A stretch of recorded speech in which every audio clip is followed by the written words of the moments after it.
Hi everyone. So in case you didn't see the last video, this is going to be a story reading video. I thought about being finished with the last one, and I thought I would make another one just in case 15 minutes wasn't long enough for some of you to fall asleep. So let me see.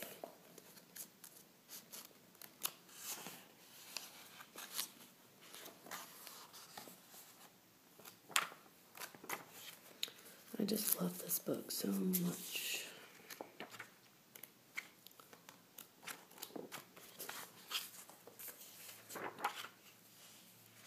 Okay, so we'll read this one. It's called How the Turtle Saved His Own Life, a tale from India, retold by Ellen C. Babbitt. A king once had a lake made in the courtyard for the young princes to play in. They swam about in it and sailed their boats and rafts on it. One day the king told them that he had asked the men to put some fishes into the lake. Off the boys ran to see the fishes. Now, along with the fishes, there was a turtle. The boys were delighted with the fishes, but they had never seen the turtle, and they were afraid of it, thinking it was a demon. They ran back to their father, crying, "There is a demon on the bank of the lake." The king ordered his men to catch the demon and to bring it to the palace. When the turtle was brought in, the boys cried and ran away. The king was very fond of his sons, so he ordered the men who had brought the turtle to kill it. "How shall we kill it?" they asked. "Pound it to a powder," someone said. "Bake it in hot coals," said another. So one plan after another was spoken of. Then an old man who had always been afraid of the water said, "Throw the thing into the lake where it flows out over the rocks into the river. Then it will surely be killed." When the turtle heard what the old man said, he thrust out his head and asked, "Friend, what have I done that you should do such a dreadful thing as that to me? The other plans were bad enough, but to throw me into the lake, don't speak of such a cruel thing." When the king heard what the turtle said, he told his men to take the turtle at once and throw it into the lake. The turtle laughed to himself as he slid away down the river to his old home. "Good," he said. "Those people do not know how safe I am in the water."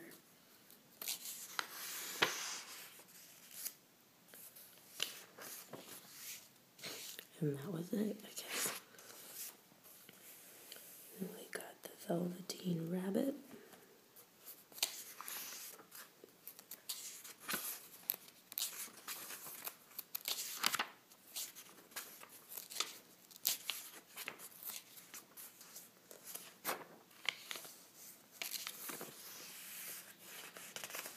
And then they have little poems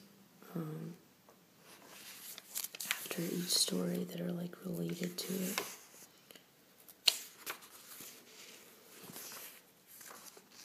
I think I'll read you this. It's called There Once Was a Puffin. It's a poem. Oh, there once was a puffin, just the shape of a muffin, and he lived on an island in the bright blue sea. He ate little fishes that were most delicious, and he had them for supper, and he had them for tea. But this poor little puffin, he couldn't play nothin', for he hadn't anybody to play with at all. So he sat on his island, and he cried for a while, and he felt very lonely, and he felt very small. Then along came the fishes, and they said, "If you wishes, you can have us for playmates instead of for tea." So they now play together in all sorts of weather, and the puffin eats pancakes like you and like me.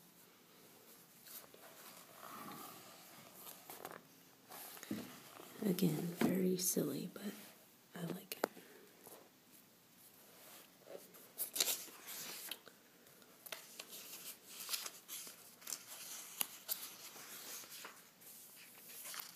Winnie the Pooh.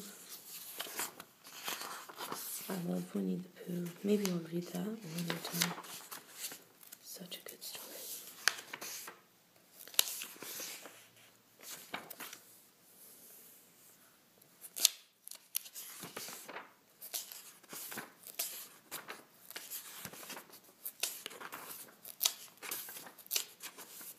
I think Pinocchio is like the longest story in here.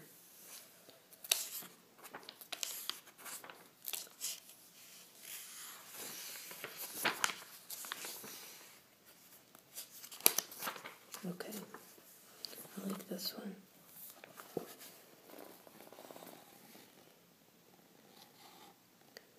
It's called The Bunyip of Berkeley's Creek.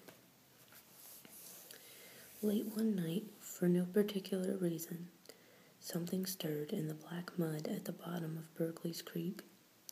The fish swam away in fright, and the night birds in the trees hid their heads under their wings. When they looked again, something very large and very muddy was sitting on the bank. "What am I?" it murmured. "What am I? What am I? What am I?" And the night birds quickly hid their heads under their wings again. In the morning, the thing was still sitting there, scraping the mud off itself to see what was underneath.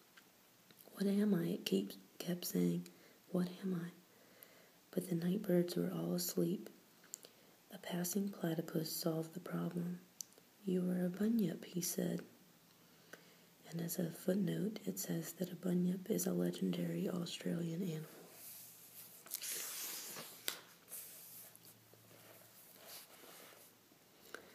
"Bunyip," murmured the bunyip contentedly.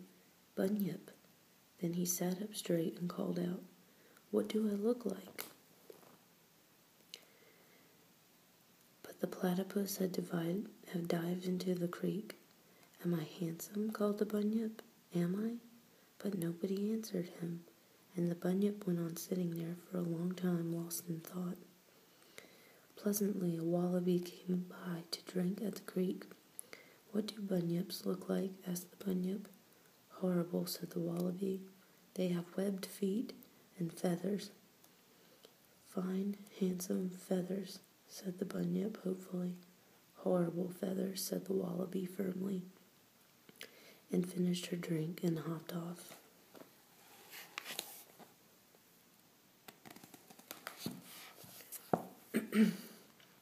"Handsome webbed feet," called the bunyip, but there was no answer. The bunyip sighed and walked off to find someone else. There was a rustling in the bushes behind him, and suddenly an emu shot past. "Wait," called the bunyip, running after him. "What do bunyips look like?" The emu stopped and considered. "They have fur," he said at last, "and tails." "How many tails?" asked the bunyip. "One to each bunyip," replied the emu. "Fine, handsome tails," said the bunyip. "Horrible tails," said the emu. "And even more horrible fur." And he settled his feathers and crouched down low and streaked off into the distance. The bunyip wandered sadly along the creek. "Will someone tell me what bunyips look like?" he said, to anyone who would listen. But there was no answer. Further along the creek he met a man. The man was busy with a notebook and pencil and did not look at the bunyip. "Shh," he said, "I'm busy."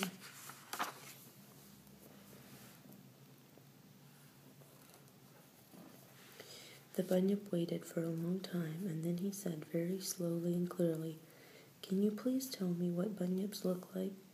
"Yes," said the man without looking up. "Bunyips don't look like anything." "Like nothing?" said the bunyip. "Like nothing at all," said the man. "Are you sure?" said the bunyip. "Quite sure," said the man, and looked right through him. "Bunyips simply don't exist." The bunyip was shaken. Then he sighed a long, deep sigh. "What a pity," he murmured. "What a pity, what a pity." He walked slowly back to his water hole Then he fished his belongings out of the water, packed them in his bunyip bag, and walked away. No one saw him go.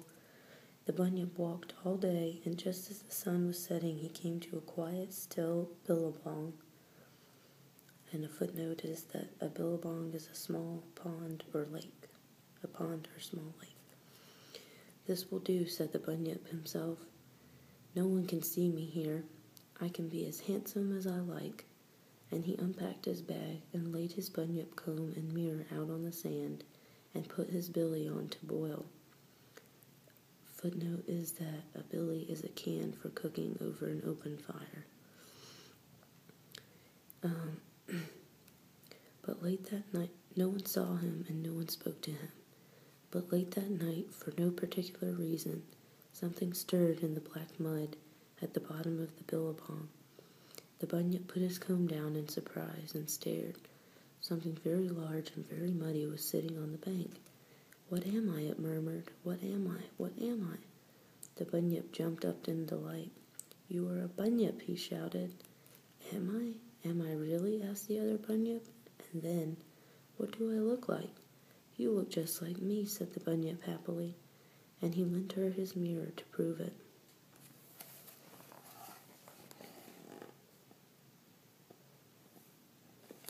That picture always used to scare me for some reason. It just looks really scary.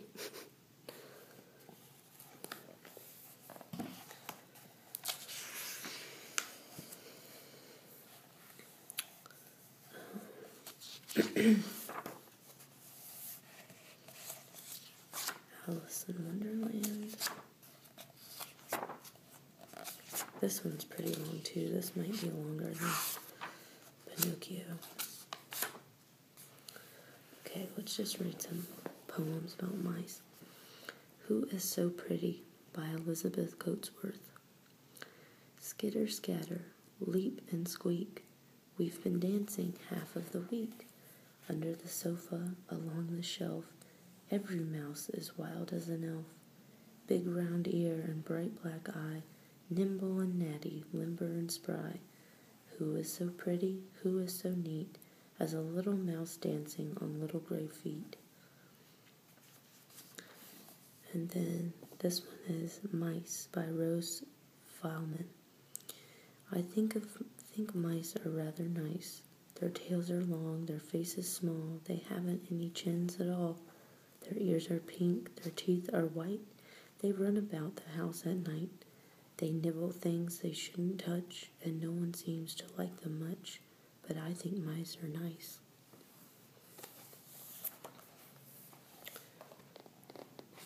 The City Mouse and the Garden Mouse by Christina Rossetti. I think she actually has written some other famous books that I can't think of what they are right now, but I know I've had to read some for school. The city mouse lives in a house. The garden mouse lives in a bower. He's friendly with the frogs and toads and sees the pretty plants and flower. The city mouse eats bread and cheese. The garden mouse eats what he can. We will not grudge him seeds and stalks, poor little timid furry man. Mouse by Hilda Conkling.